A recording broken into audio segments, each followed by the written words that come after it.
Oh, good morning, my fellow yogic travelers. I'm mighty glad to be alive today, and I hope that you are too, as we continue to live, laugh, love, learn, linger, and live the life we love. Tuesday, little song ditty day. Thank you for hanging in there with me.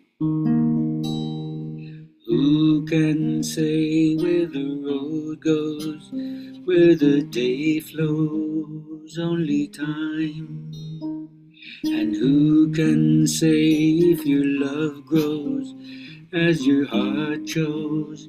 Only time. And who can say why your heart sighs as your love flies? Only time. And who can say why your heart cries when your love lies? Only time. Ooh, ooh,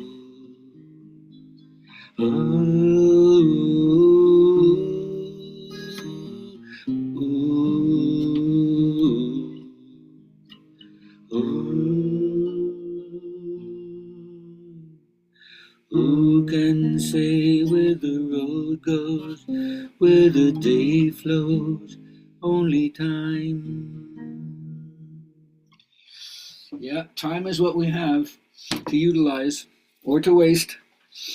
So I hope you say, I just got time to kill, time to live. All right, for my friends out there who are journaling, elevating the conversation, continue to pong it back to me. I love when we do that, so feel free. How do you create simplicity in your life rather than complicating it? The pull is to always be moving, always be doing, always be productive, and to pull back and have any kind of leisure living, especially if you're not like living in an ashram or a secluded place, almost impossible for most people. So I'd like to know, what do you do to keep it simple rather than complicated?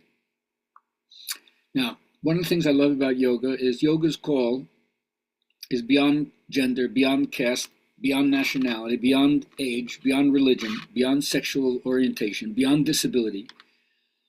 There's no outgroup that you can say couldn't benefit from yoga.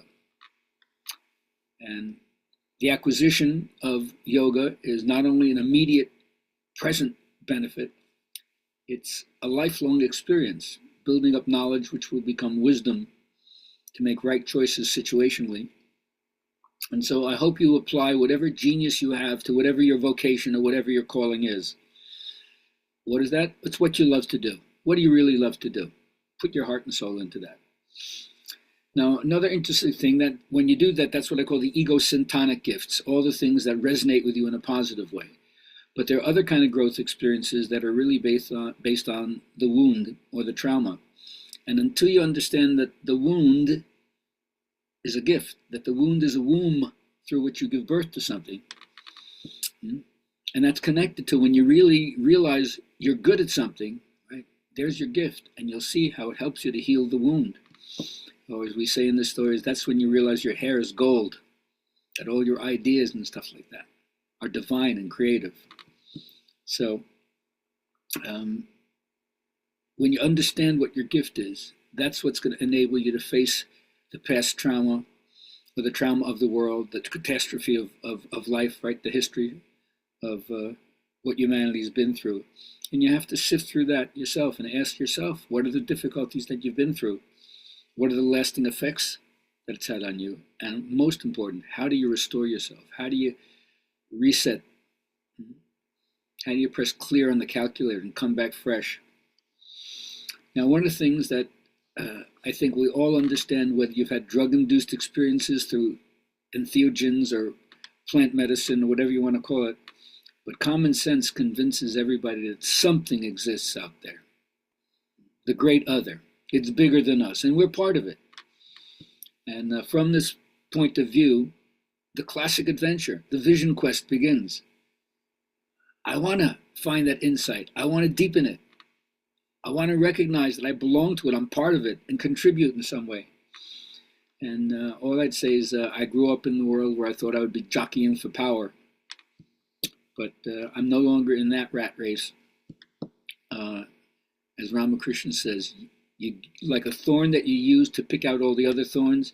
You use the desire for enlightenment to get rid of all the other desires, and then you get rid of the desire for enlightenment.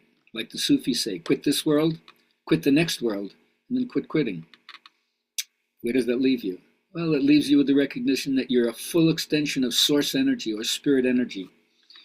And so our job is to constantly adjust our thoughts, because you'll consistently find relief every time you let go of the resistance. There's so many ways that we rationalize why we can't do this, why we can't let it in. But letting go of resistance always brings relief. So, as it says in the Upanishads, Shruti Smriti, you listen to the teaching, and then what do you remember to take with you?